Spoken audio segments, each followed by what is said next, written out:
सरकार को 3,000 रुपये का भत्ता देंगे, ये वायदा करके भी तेलंगाना सरकार ने नौजवानों को सिर्फ धोखा दिया, विश्वासघात किया।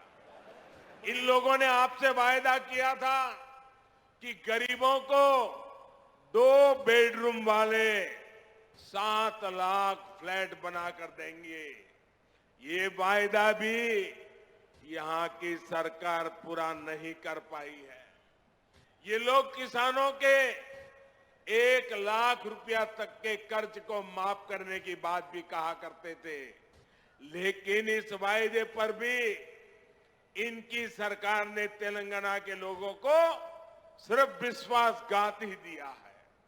साथियों, मुझे पता है कि तेलंगाना की ग्रामीण पंचायतें, यहां के सरपंच यहां की सरकार से कितने गुस्से में हैं, कितने नाराज हैं। ये बीजेपी की केंद्र सरकार है जिसने तेलंगाना की ग्राम पंचायतों को 12,000 करोड़ रुपए से ज्यादा सीधा देने का सुनिश्चित किया है।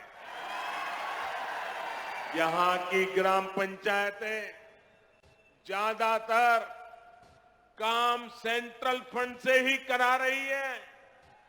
केसीआर सरकार यहां ग्राम पंचायतों के सामने लगातार मुश्किल खड़ी कर रही है। इसलिए तेलंगाना की हजारों पंचायतें भी अब यहां की परिवारवादी सरकार को पटखनी देने का इरादा कर चुकी है। साथियों, बीजेपी सरकार ग्रामीण अर्थव्यवस्था को मजबूत करने के लिए गांवों में ज्यादा से ज्यादा खर्च कर रही है। पैडी प्रोक्योरमेंट के माध्यम से यहां के धान किसानों को पिछले 9 साल में 1,30,000 करोड़ रुपए से ज्यादा दिए गए। मनरेगा के तहत तेलंगाना के गांवों में करीब करीब 25,000 करोड़ रुपए का काम कराया गया है। पीएम किसान सम्मान निधि के जरिए भी तेलंगाना के करीब 40 लाख किसानों के बैंक खाते में 9,000 करोड़ रुपए सीधे भेजे गए हैं।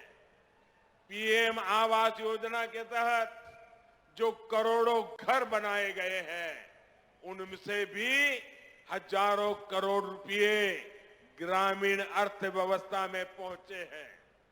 साथियों, बीजेपी ने निरंतर प्रयास किया है कि किसानों को सशक्त करें, उनके खर्च कम करें, उनकी आय बढ़ाएं। हमने लागत का 1.5 गुना एमएसपी देने का वादा किया था। हमने वो गारंटी को पूरा करके दिखाया। हमने दाल की एमएसपी पर रिकॉर्ड खरीदी करके हमारी गारंटी पूरी की। हमने सिंचाई के नेटवर्क को सशक्त करने का वादा किया था, वो गारंटी भी हमने पूरी की। किसानों को कोल्ड स्टोरेज की दिक्कत ना हो, इसके लिए दुनिया का सबसे बड़ी भंडारण योजना पर पूरा काम हो रहा है। आप जानते हैं कि जो 7 मेगा टेक्सटाइल पार्क देश में बनने वाले हैं, उनमें से भी एक यहां तेलंगाना में बनने जा रहा है। इन सभी प्रयासों का लाभ यहां के किसानों को होगा, हमारे कॉटन ग्रोवर किसानों को होगा।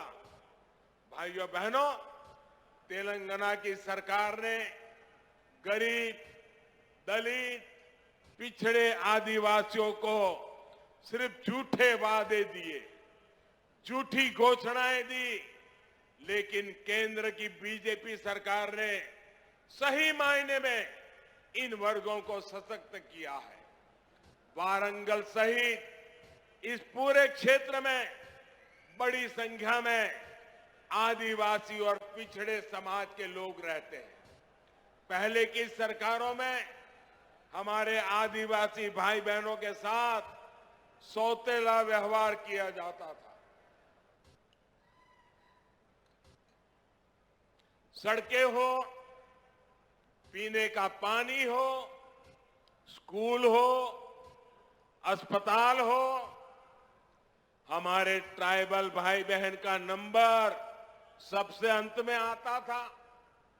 आदिवासी क्षेत्रों के विकास के लिए बीजेपी ने पहले की सरकारों की सोच और अप्रोच दोनों को बदल दिया। हमने आदिवासी क्षेत्रों में सैकड़ों नए एकलव्य मॉडल स्कूल खोले। हमने वन उपज के सही दाम देने के लिए एमएसपी का दायरा बढ़ाया।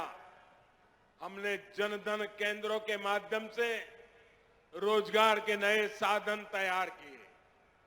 आज आप देख रहे हैं कि इन आदिवासी क्षेत्रों में 6 लेन के 4 लेन के हाईवे बन रहे हैं, इंडस्ट्रियल कॉरिडोर बन रहे हैं, मिशन मोड पर 4G नेटवर्क की सुविधाएं तैयार की जा रही है। आदिवासी परिवारों में सिकल सेल एनीमिया की बहुत बड़ी दिक्कत है।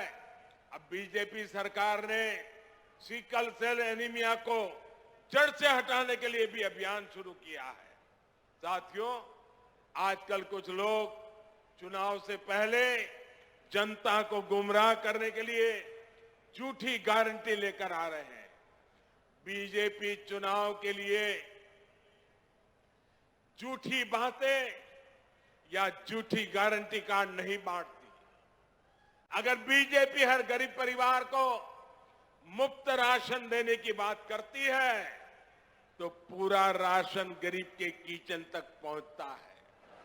बीजेपी अगर आयुष्मान भारत कार्ड देती है तो 5 लाख रुपए तक का मुफ्त इलाज हर गरीब परिवार को मिलने लगता है।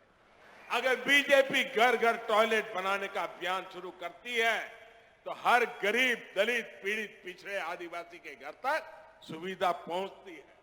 अगर बीजेपी गरीब परिवार की बहनों को नल से जल देने का भरोसा देती है तो ये काम पूरा करके भी दिखाती है। तेलंगाना की जनता ये सब कुछ अनुभव कर रही है। इसलिए आज तेलंगाना की आकांक्षा है, आज तेलंगाना की आशा अपेक्षा है, अब की बार बीजेपी सरकार, अब की बार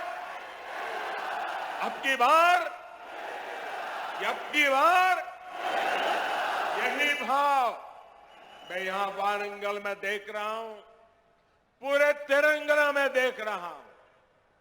भाइयों बहनों, ये बड़ी संख्या में आपकी मौजूदगी हैदराबाद में उस परिवार की नींद हराम कर रही है। और मैं देख रहा हूं अब तेलंगाना के लोगों ने भाजपा की सरकार बनाने का फैसला कर लिया है।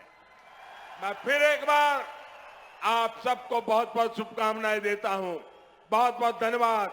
मेरे साथ बोलिए भारत माता की। दोनों हाथ ऊपर करके पूरी ताकत से बोलिए भारत माता की जय, भारत माता की जय, भारत माता की जय।